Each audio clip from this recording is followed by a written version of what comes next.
The Transformers, more than meets the eye.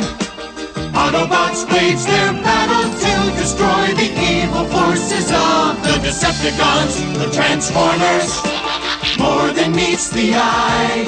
The Transformers, robots in disguise. The Transformers, more than meets the eye. 1986 was when everything changed for Transformers. In 1984 and 1985 things were pretty much status quo.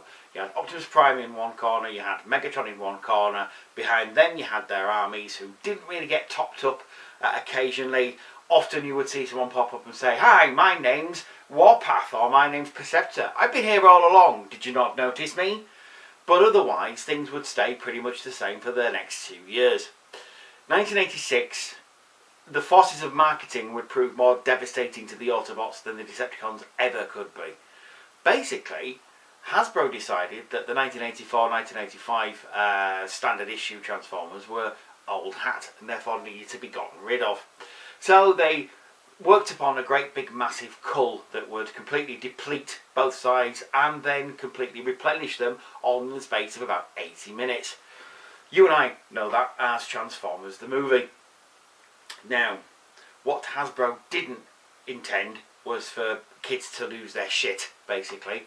The idea was hatched to kill Optimus Prime off because Optimus Prime wasn't selling as well as Optimus Prime used to. And therefore they decided to just get rid. Something that's never been really attempted before that and hasn't really been attempted again, because in 1986 they were also working on the G.I. Joe movie and Duke was supposed to die in that.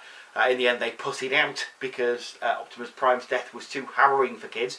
Reports of whom were locking themselves in their bedrooms, crying for days, having to be escorted out by their mothers and fathers in complete disarray.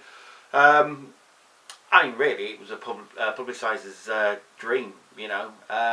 If you're going to get publicity, that's the way you get it, basically. So it didn't do them any harm, and Flint Dille said in an interview very succinctly, you know, if it hadn't happened, if we'd not killed Optimus Prime off, we probably wouldn't be talking about Transformers today. So, they were without a leader. Now, the Decepticons got Galvatron almost straight away, but you didn't see the Autobot leader until right at the very end of the film. Throughout the rest of the film, he was known as Hot Rod, a young cavalier Autobot who was pretty hot-headed and brash and did what he wanted when he wanted and didn't play by the rules. Basically every cliche in the book. And essentially, the film's Luke Skywalker. A lot of Star Wars themes really do run through Transformers the movie, especially when you stop and think about it. But Hot Rod was essentially Luke Skywalker, the Luke Skywalker figure who at the end of the film met his destiny with Galvatron and was talked to by the Matrix and told to arise, Rodimus Prime. And what happened basically is this guy came about. Yeah, Rodimus Prime, the new leader. Now in the UK we've been told about the new leaders for ages. I can't really say what America had because I didn't live in America at the time. But we'd had the new leaders, and the new leaders were actually Galvatron and Ultra Magnus. No mention of a Rodimus Prime at all. So coming from that perspective, in 1986 when I hadn't seen the movie, I'm thinking, who the heck is this Rodimus Prime guy? The only way I got to see Transformers the movie for the next year was through a Ladybird book and tape, which a lot of people have listened to, and it is on When the Music Stops on Back to the 80s, which I'll annotate down at the bottom. And I will do that this week. I did forget last week, but I will put When the Music Stops for Transformers the movie. Which was basically a truncated and abridged version of the movie, which got a few things wrong because it was working off the original script and not the final script that actually got approved and worked on. So, Rodimus Prime appears at the end of Transformers the movie, gets transformed by the Matrix in a huge massive retcon that says that there is more than one Prime, that Optimus is not the only one. Opposite to Highlander, obviously. And season 3 is basically Rodimus' season. It's the story of how Rodimus Prime gets the Matrix, becomes the Autobot leader, has to deal with lots and lots of things, because the war is effectively over at that point. It still happens that the Decepticons do try and take on the Autobots and have military wranglings with them, but really, Season 3 is not about that. Season 3 is about universe building. Flint Dille himself said that The whole point of season 3 was to put the Transformers into context in the big wide universe. So it's got a lot of sci-fi, Star Trek elements. Humans don't appear half as often as they used to. It's not really set on Earth anymore. And Rodimus Prime therefore takes on the role of, I suppose you could say, Jean-Luc Picard rather than Optimus Prime's Captain Kirk. He can't just go around blasting things whenever he feels like it, although that does happen. So he has to head up conventions, galactic conventions, galactic Olympics. He has to be a diplomat as well as a soldier. Many things. He also has to deal with the fact that everybody keeps banging on about how great Optimus Prime was. Seriously, I remember when I first went on the internet about 10 years ago now, 10, 12 years ago, and you used to go around Cybertron and you used to go around the TFW in its infancy and all that kind of thing, and you used to see threads about how much does Rodimus Prime suck, why is Rodimus Prime so crap, why can't we just have Optimus Prime all the time. I've been watching season 3 and my god, Rodimus Prime sucks, and so on and so forth. Now, I don't think he sucks at all. In fact, I think he's much better than Optimus Prime. Optimus Prime has it easy. He takes over from what we think is Sentinel Prime, who doesn't seem to have been a very good leader in the comics at least. And Prime, therefore, has no base and has no comparison. He is just Optimus Prime, the greatest military leader of all time for the Autobots. Rodimus Prime has to follow that, and that's going to be a difficult and a big ask for anybody. But Rodimus really, throughout season 3, has a crisis of a conflict of crisis, and doesn't really get to grips with the fact that he's Autobot leader until the last episode of season 3 before the return of Optimus Prime. Burden Hardest to Bear is his standout episode. I mean, he's in the rest of season 3 and he does very well. I would say Burden Hardest to Bear is probably Rodimus' episode when he loses the Matrix, becomes Hot Rod, decides that being Hot Rod is better, and then realises throughout the whole episode that it isn't better. He has responsibilities and a duty to the Autobots, and he wants to carry them out. And by the end of the episode, he's stronger than he ever has been, he's more confident than he ever has been, and he wants to serve the Autobots any way that he can as their leader. The next episode is the return of Optimus Prime Part 1. Pretty much. I think Facing the Ninjika comes slightly before. Yeah, basically he gets screwed. The fans, in their short-sightedness, in their myopic nature, decided that they wanted Optimus Prime back. Rodimus Prime sucked. And they got their wish. They brought Optimus Prime back because Hasbro decided they'd made a miscue. Optimus Prime was actually sending in far greater numbers than ever. And they wanted him back to sweet. So within the space of 2 episodes, Rodimus Prime was phased out, became Hot Rod again, and Rodimus Prime was never heard of again in the G1 cartoon. Great shame. The Japanese, however, didn't agree with this. They were quite happy that Optimus Prime had gone, thought that Rodimus was a far more interesting character, and within 3 episodes of the Headmasters, they got rid of him. They got rid of Optimus Prime. Rodimus Prime became the leader again. However, he did bugger off and try to find new Cybertron. So, but that was just purely and simply because they wanted to advertise new toys. As far as they were concerned, Rodimus Prime was a far more interesting character. I have to agree. In the UK comics, he fared a lot better. He became leader of the post-2005 era and stayed that way until Simon Furman decided to start on with the Matrix Quest, wiped out that future. And yeah, Rodimus just became Hot Rod again. It just keeps getting shattered all over the place. In the IDW comics, Hot Rod is Rodimus Prime and vice versa. It's just a name change, but he does exist, so check them out. They are pretty cool, even though I think they're coming to an end with the Dark Cybertron becoming the Ascendant comic, I think. But I'm not sure, I haven't read them in a while, so don't take that as gospel, people. The toy. Now, the toy. This is an original version of Rodimus Prime that I bought on eBay a couple of years ago, and I am very happy because he has all his bits and he looks really pretty spectacular. He does have repro labels because the original labels decided not to stay on and to come off. So I did put some repro labels on, so he does look all shiny, sparkly and new. But he transforms into what is essentially a caravan, or at least a motorhome. Yeah, I know. Well, I mean, the original Optimus Prime was a truck. They wanted to go in a bit more Cybertronic direction with the post 86 movie collections, and so Rodimus became a sort of futuristic motorhome based on a Citroen concept design, actually. I like it. I'm sorry, I really like it. I always did like the post-movie influences, the weird Cybertronic future vehicles. I don't know why. I thought they looked good. I thought they looked different. A lot of people prefer the actual cars, which is great, and I still love them. But I don't know. I would like Generations to go in this direction a bit more. They might. You never know. They did do Cyclonus after all.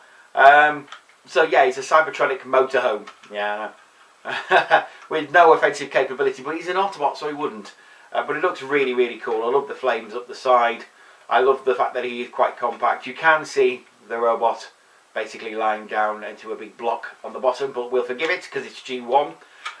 He does have vac chrome wheels, which is very, very nice. He's got the pipes, which are vac chromed on there as well. Pretty much it looks really, really cool. I do like the blue cockpit area, which is very nice, and I do like the way you can still see his hot rod yellow fin poking out there. But not much to really speak of in this mode. He's far more interesting once you get to the robot mode. And all you really do is put him out like so. Leave the motorhome block for the second. So then you have, well, that's a pretty cool vehicle there. He doesn't have wheels at the side there. He's got wheels on the bottom. You can see his little feet poking out, and you can see his fists on the bottom there. So what you do to transform into robot mode, you take off the yellow fin, pop that on there. You then pull his arms out. There you can already see there's not much articulation going on. You then pull up the orange section like so. Pop that down and pop it back. So you've got Rodimus there. You pop his feet out like so, and then I'll tell you what I'll do first. You put the yellow fin back in this hole on the back, this peg, into this port. So then you have his little back fin collar, and then to pop his face up, you just pop his head like that, and there you have Rodimus Prime in all his glory. You can already see on his face, you probably won't be able to see on the camera, I'll put him forward as much as I can. His face is a bit more lined and a bit more lean than Hot Rod, a bit more gaunt, so he doesn't look as young. Basically, this is old man Rodimus. You know, this is a more mature version of Hot Rod. He's been aged lion-o-like in a few seconds, and yeah, there we go. He is now the new Autobot leader. The articulation going on is basically in his arms. His wrists don't articulate. His arms articulate at the shoulder. It looks like his legs should articulate because he's got little parts there, but literally that's just to stick the leg in and nothing else, so he doesn't move. Yeah, that's Rodimus Prime. And he did come with a gun, which is a massive version of one of his other guns when he was Hot Rod. Basically, that ports into his fist like so, and you've got the Autobot leader post 1986 and post 2005 in the context of the movie there. Very, very nice. Do like the figure. It is G1, you know, it's G1. What do you expect? You're not going to get a massively articulated robot with Generation 1, which is why some people hate it, and that's, you know, perfectly valid. But being a kid of the 80s, being a child that was around when this movie was out, I mean, I was 10 years old when the movie came out, so I was completely the right demographic. I love him. I love him. I'm sorry, but I do. I think he's great. I think he's a great leader character as well. He's very, very nice. But that's not all, because obviously he came with the motorhome section, which is at this point in time just a big block. Now, Optimus Prime, obviously his trailer became the combat deck. You get a similar sort of feel with this guy. All you do is crack open the middle, being careful because he is old. You crack open the middle like so, so they go at the bottom there. It all fits very nicely, and you get this inside. All you do is you take this bit, you pull it up, and you get a massive twin cannon. You pull that up even more so it clicks into place, and you've got that. You do get two solar panel battle armor panels, whatever you want to call them. They fit into pots on the side like so. And there you have his combat deck. It's not as groovy as Prime's, but he was a smaller figure than Prime, you know. He wasn't ever meant to be as big as Prime or as articulate as Prime. The twin cannons go up, they mainly go down. which is cool, I suppose. That's part of transformation, and the thing does rotate a whole 360. You also have a little area at the back here where Rodimus can stand and operate the big massive cannon, which is pretty cool for 1986. I do kind of like it. Is he the best figure? No, he's not the best figure. Is he the best figure of the 1986 line? No, he is not. But he is a part of my childhood so much. I never had him as a child, actually. My friend Robert did, or was it Jeremy? One of the two. I can't remember. But one of them had it, and I always loved the fact that they had it, and what really liked playing with the guy. Especially when you put him up against Galvatron, who is far bigger. There is a massive scale issue there. But there was in the movie, I believe, anyway. So, yeah, my friend Jeremy, I think it was, had him. And I was always very envious. So when I saw this guy on eBay in this condition, I thought, oh, I've got to have him. And I got a really good price for it, about 30 quid. 30 quid. Which, yeah, amazing. I sometimes do look out on these eBay auctions. If you can get him on eBay, please do, please. He's a great figure. If you're not a guy who was around in 1986 and think, well, he looks a bit crap, then fine, fair enough. I can't disagree with you. He's not the greatest figure in the world. This is what I call nostalgia sort of squared, really. If you're my age and you were around in the 1986, then this guy basically screams 1986 Transformers to you. Before everything got a little bit weird in 87 with the Target Masters and the Headmasters and whatnot, this is the last of the non-gimmicky Transformers. That, you know, the basic gimmick was he had a trailer, and that was about it. He was the Autobot leader. That was the gimmick, and you know, for a lot of Transformers around then, they didn't have big, massive gimmicks. That came the year after in '87, like I said, with the Headmasters and the Target Masters. So it's one of the last sort of pure Transformers that there were out there. So, because of the movie, because of just Rodimus Prime being an awesome character in Season 3, because I liked the toy, this is perfect. I really love this guy. Can't recommend him enough. But I can understand why you wouldn't like him. But there you go. I should be back next week with... It's going to be a Masters review. I'll tell you that right now. But I'm not sure what, because I have some things coming in the post. And if the thing that I think is coming in the post comes, then it will be that. If not, it will be something I already have. So I'm not giving away any secrets. All I will say is take care of yourselves and each other. Have a great week, and I shall see you next Sunday. Bye-bye for now.